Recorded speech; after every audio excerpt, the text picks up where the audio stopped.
Welcome to Crime Vault, where we bring you chilling true crime stories that remind us just how fragile trust can be. If you're new here, remember to like, subscribe, and drop your thoughts below. Could you have seen this coming? Because tonight, we're going to tell you about a respected sheriff, a man everyone admired, and the 17-year-old girl who put her faith in him, only to have that trust twisted into the worst betrayal imaginable. Small towns are built on trust. That trust held together Maplewood, a peaceful, picture postcard town where neighbors shared barbecues and borrowed sugar across white picket fences.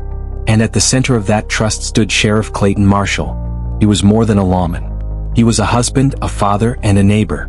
The man who helped coach Little League, who delivered Thanksgiving turkeys to struggling families, and who held prayer circles with grieving parents. He had earned their faith.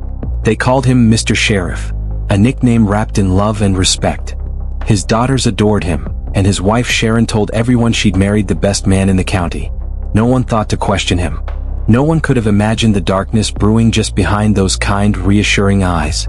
And then there was Monique Ellis, 17 years old. Bright, hardworking, black in a mostly white community. She sometimes felt out of place. But she dreamed of serving justice, of becoming an investigator just like the men she'd grown up seeing. Like Sheriff Marshall. Clayton had been there the day she was born, held her tiny newborn body in his arms, watched her grow up alongside his daughter, Ella. He'd been the father figure she could always count on. But no one realized how dangerous that bond would become. Monique wanted to stand out. She studied hard, volunteered at community events, and even asked Sheriff Marshall about internships. Clayton told her she had star potential. Those were his words, and they glowed inside Monique's mind like a neon sign. Star potential. When he invited her to learn more about law enforcement, she was overjoyed. Late-night ride-alongs. Quiet, after-hours chats in his office. It felt special. Clayton praised her for being driven, for not giving up. He made her feel seen. But slowly things shifted. The praise got more personal. He commented on how grown-up she looked, how confident she was becoming. He told her the world wouldn't understand what they shared, that other people were too jealous, too negative. So they had to keep their meetings private. Monique felt uneasy sometimes, but she trusted him. After all, this was Mr. Sheriff, a family friend, her protector. What could go wrong? But this is how manipulation works. It is never sudden. It creeps. It feeds on your trust and grows behind your back until you can no longer tell right from wrong. By the time Monique tried to pull away, it was too late. Clayton had wound himself around every corner of her life. He was her mentor, her confidant, and eventually he crossed the line she thought was sacred. First, a hand on her shoulder that lingered, then a kiss she didn't know how to refuse. But more. Monique was terrified, but Clayton spun it into a twisted fantasy. Don't you see? You're the only one who understands me. How does a teenager resist the words of a man she was taught to trust? It happened on a rainy Tuesday. Monique was quiet at school. Her best friend Ella, the sheriff's own daughter, asked what was wrong. Monique just shook her head. There was a secret too heavy to speak. That afternoon, she went to the sheriff's station to meet her dad, Officer Jerome Ellis. But Clayton intercepted her, told her he needed to talk.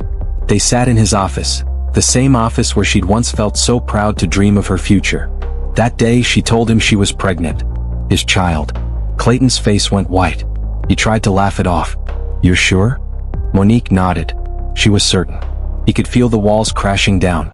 His reputation, his badge, his marriage, and his daughters. All of it gone if this secret got out. He begged her to stay quiet. Promised he'd take care of things. Monique, hopeful, trusted him again. He invited her to a cabin on the edge of town to talk it through. She said yes, because she still believed he loved her. That night, Monique showed up in the rain, clutching her coat around her belly. Clayton greeted her with a smile that didn't reach his eyes. He poured wine. He told her everything would be fine. She was too young, he said, too vulnerable. They'd figure something out. Monique nodded, swallowing tears. She took a sip of wine. Then another. Then, the world began to tilt. Her eyes grew heavy. Her words tangled on her tongue. Clayton held her as she slipped into unconsciousness, telling her over and over, "I'm sorry. I'm so sorry." He carried her to his truck. Drove for miles through silent forest roads, where no headlights ever reached. Where only the wind might hear a cry. He dug with shaking hands. Cold earth. Wet leaves.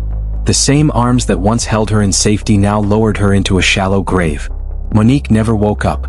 When Monique didn't come home, panic spread. Her parents, her friends, the whole town, they searched, they wept, they prayed. And leading that search?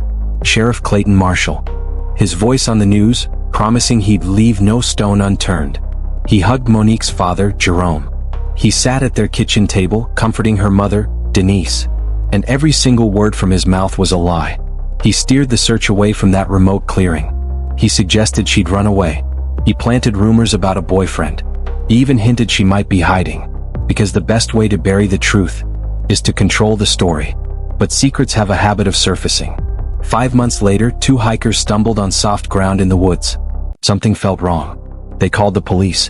And when they pulled back the leaves, Monique came home. The evidence was brutal. DNA test, forensics. Texts were traced from Monique's phone to Clayton's number. And inside her, a fetus, barely formed but real. His child. Sheriff Marshall had nowhere left to run.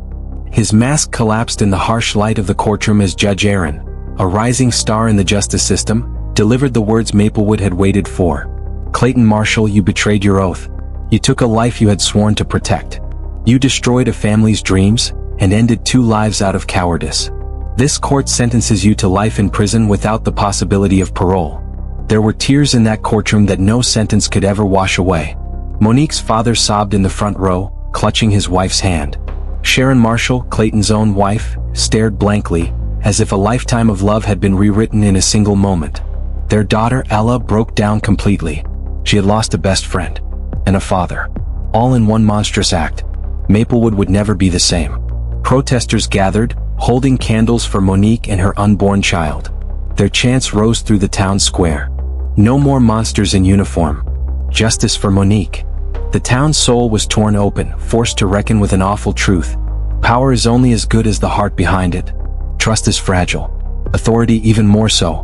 When those sworn to protect use that power to manipulate and control, the damage echoes for generations. So what about you? What would you do if someone you trusted, someone you loved, turned out to be your worst nightmare? How can we guard our children against those who hide behind badges and titles? Leave us your thoughts below. Because the only way to stop these betrayals is to talk about them. To shine a light on every corner where darkness likes to hide. Subscribe to Crime Vault for more true stories, more lessons, and more voices that deserve to be heard. Because of Monique's story is not the only one. It never is. And we will not stop until every secret is told and every victim remembered.